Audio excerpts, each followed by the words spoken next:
Belajar ya. Hari ini kita akan belajar bersama-sama untuk mata pelajaran tematik kelas 2. Kita sudah sampai nih di tema 8 tentang keselamatan di rumah dan perjalanan. Subtema 1, aturan keselamatan di rumah, pembelajaran yang pertama. Mari adik-adik yang hebat, kita belajar dengan penuh semangat ya. Adik-adik, Udin anak yang patuh pada aturan. Ia selalu mematuhi aturan di setiap tempat. Udin selalu mematuhi aturan di rumah. Ia juga selalu mematuhi aturan di perjalanan. Amati gambar di bawah ini dengan teliti. Nah, di sini Udin ini selalu membantu ibunya dalam memasak ya. Kalau Udin bepergian, dia selalu meminta izin kepada orang tuanya dan menutup serta mengunci pintu rumahnya. Lalu ketika melakukan perjalanan, Udin juga mematuhi aturan ketika di dalam kendaraan. Adik-adik, dia memakai apa di sini? Memakai sabuk pengaman. Lalu ketika menyeberang jalan, Udin bersama teman-temannya melalui zebra cross.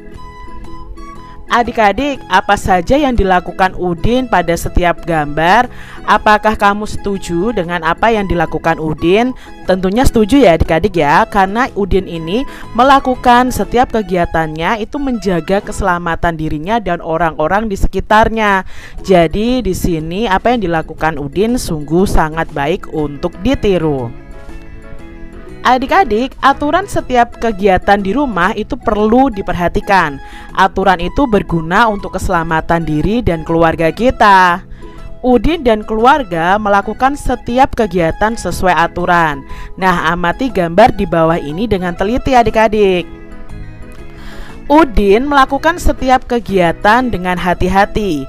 Sikap hati-hati merupakan salah satu contoh aturan keselamatan.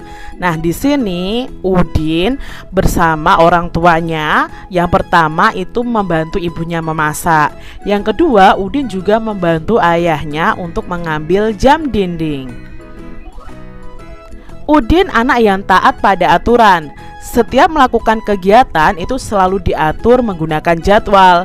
Setiap kegiatan itu dilakukan dengan tepat waktu adik-adik. Jadi Udin ini termasuk anak yang disiplin ya. Nah adik-adik, coba perhatikan gambar berikut ini. Udin sedang sarapan. Pukul berapa Udin sarapan pagi? Menurut adik-adik, jam ini menunjukkan pukul berapa ya? Ya, jam ini menunjukkan pukul 6. Jadi Udin sarapan pada pukul 6.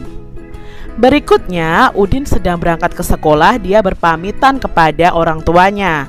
Pukul berapa Udin berangkat ke sekolah adik-adik? Ayo, kalian lihat di sini kira-kira pukul berapa ya? Ya, Udin berangkat ke sekolah itu pukul 7. Pukul berapa Udin pulang sekolah? Coba adik-adik perhatikan jam ini. Pukul berapa ya Udin pulang sekolah?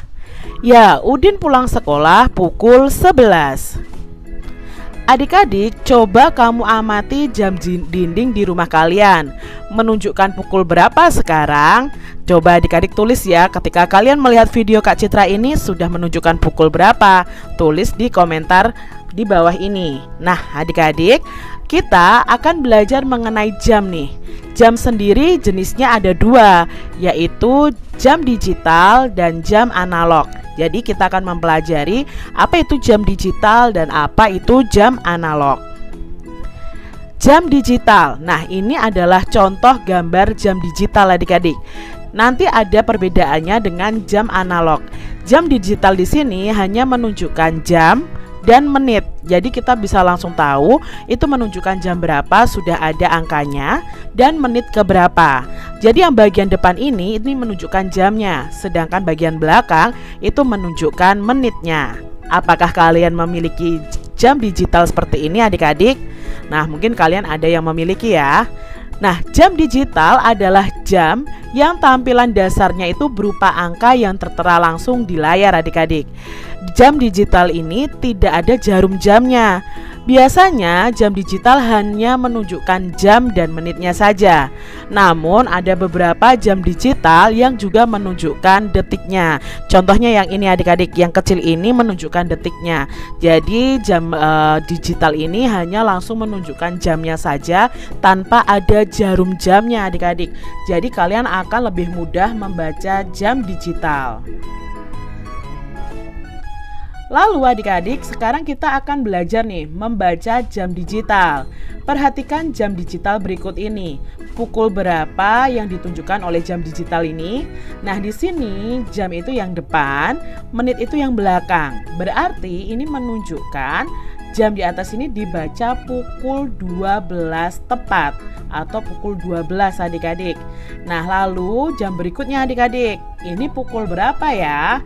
Di sini jamnya menunjukkan pukul 12. Menitnya menunjukkan menitnya ini menunjukkan angka 8. Maka kita bisa membacanya dengan pukul 12 lebih 8 menit. Kita lihat jam berikutnya adik-adik. Nah, di sini ya. Jamnya menunjukkan pukul 10, menitnya menunjukkan angka 20. Maka ini bisa dibaca pukul 10 lebih 20 menit. Berikutnya kita akan mengenal yang namanya jam analog. Nah, ini adalah contoh jam analog adik-adik. Nah, jam analog ini berbeda dengan jam digital tadi. Jam analog itu ada jarum jamnya, dan di sini biasanya jarum jamnya akan bergerak memutar dari angka 1 sampai angka yang ke-12. Nah, kita cari lebih lanjut mengenai jam analog ya adik-adik ya. Nah, dalam jam analog itu ada 3 jarum adik-adik. Perhatikan ya, di sini ada 3 jarum. Yang pertama adalah jarum pendek. Ini, jarum pendek ini menunjukkan jamnya. Jadi kalau jarum pendeknya menunjuk angka 10, berarti ini menunjukkan pukul 10. Berikutnya adalah jarum panjang. Jarum panjang ini menunjukkan menit adik-adik. Nah, di sini menitnya bukan menit kedua, tapi ini menit ke-10. Mengapa menit ke-10? Karena dari 12 ke angka 1 itu ada 5 menit. 1 ke angka 2 itu ada 5 menit. Ini kalau jarum panjangnya ya adik-adik ya. Berarti dari 12 ke angka 2 ini berarti lebihnya 10 menit, bukan lebihnya 2 menit. Lalu ada jarum halus yang selalu bergerak nih. Nah, ini menunjukkan detiknya. Biasanya kalau di dalam jam itu ada yang berwarna merah untuk jarum yang halus. Ini menunjukkan detiknya. Dalam jam analog itu terdapat angka 1 sampai 12. Jarum jam pada jam analog itu selalu bergerak memutar. Dalam satu hari itu ada 24 jam. Satu putaran penuh jarum panjang menunjukkan menit ini adik-adik, menunjukkan 1 jam. Jadi kalau sudah berputar dari 12 lalu kembali lagi ke 12, maka itu sudah menunjukkan 1 jam, atau 1 jam itu sama dengan 60 menit. Bacalah pukul berapa yang ditunjukkan oleh jarum jam berikut ini adik-adik. Yang pertama, jarum pendeknya menunjuk angka 10, jarum panjangnya menunjuk angka 12. Maka dibaca pukul berapa adik-adik? Ya, dibaca pukul 10. Gambar berikutnya, jarum pendek di angka 8, lalu jarum panjangnya menunjukkan angka 12. Maka dibaca pukul, ya, dibaca pukul 8 tepat adik-adik. Lalu gambar berikutnya nih adik-adik, jarum pendeknya menunjuk angka 2, sedangkan jarum panjangnya menunjuk angka 12. Maka dibaca pukul berapa adik-adik? Ya, ini dibaca pukul 2. Kita lihat gambar berikutnya. Jarum pendek menunjuk angka 4, sedangkan jarum panjangnya menunjuk angka 12. Maka dibaca pukul, ya, pukul 4 tepat. Lalu soal berikutnya, jarum pendeknya menunjuk angka 9, jarum panjangnya menunjuk angka 12. Maka dibaca pukul berapa adik-adik? Ya, bagus, dibaca pukul 9. Adik-adik, bacalah teks berikut dengan lafal dan intonasi yang tepat. Di sini ada teks yang berjudul Aturan Ketika Sarapan Pagi. Sarapan pagi itu ada aturannya, adik-adik. Aturan itu berguna untuk menjaga kesehatan tubuh. Kesehatan tubuh itu sangat penting. Tubuh yang sehat akan terhindar dari penyakit. Penyakit yang muncul disebabkan sering lalai dengan aturan. Oleh sebab itu, aturan ketika sarapan pagi harus dipatuhi. Aturan ketika sarapan pagi yang harus dipatuhi antara lain: 1. Mencuci tangan sebelum makan hingga bersih. 2. Duduk dengan posisi yang benar. 3. Mengambil makanan dan minum itu dengan tertib. Lalu yang keempat, berdoa kepada Tuhan sesuai ajaran agama yang dianut. Yang kelima, makan pelan-pelan dan tidak terburu-buru ya adik-adik, karena nanti kita bisa tersedak dan itu berbahaya. Yang keenam, tidak berbicara ketika makan, jadi dilarang berbicara ketika makan. Yang ketujuh, setelah makan kita harus mencuci tangan hingga bersih. Nah, setelah makan, kalian juga harus berdoa kepada Tuhan sesuai ajaran agama yang kalian anut. Nah, ini tadi adik-adik aturan ketika kita sarapan pagi. Jadi jangan langsung makan begitu saja ya adik-adik ya. Duduk pun dengan posisi yang tidak benar, itu salah adik-adik. Jadi kalian harus makan dengan tertib, dengan tenang. Adik-adik, apa isi teks yang telah kamu baca pada halaman sebelumnya tadi adik-adik? Nah, isi teks yang telah kita baca pada halaman sebelumnya adalah tentang aturan dan etika ketika kita sarapan pagi. Apa kesimpulanmu terhadap isi teks pada halaman berikut sebelumnya adik-adik? Nah, kesimpulan dari teks tadi adalah ada aturan ketika makan dan minum. Etika saat makan dan minum itu perlu diperhatikan. Sebelum makan kita harus mencuci tangan terlebih dahulu. Sebelum makan kita harus berdoa, dan saat makan harus pelan dan tidak boleh terburu-buru. Itu kesimpulan dari teks tadi adik-adik. Lalu berdoa setelah makan itu juga penting. Adik-adik, sebelum dan sesudah makan kita itu harus cuci tangan ya. Ya, hal itu supaya tangan kita itu bersih dan terbebas dari kuman. Kuman yang masuk ke perut itu bisa menyebabkan sakit perut atau diare. Nah, ini adik-adik, kalau kuman tangan kita kotor itu akan penuh dengan kuman. Nah, kalau kita langsung makan dengan tangan kita, nah kuman itu akan masuk ke dalam tubuh kita dan bisa menyebabkan sakit perut atau diare. Nah, ini adik-adik Kak Citra lampirkan cara mencuci tangan dengan sabun dan air yang benar. Jadi kalian basahi dulu tangan kalian dengan air yang mengalir. Lalu tuang sabun secukupnya. Ratakan dengan kedua telapak tangan.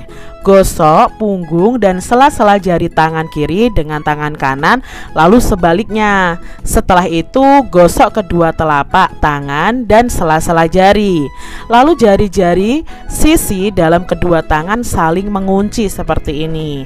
Lalu yang ketujuh, gosok ibu jari kiri berputar dalam genggaman tangan, dan lakukan juga sebaliknya dengan tangan kanan kalian.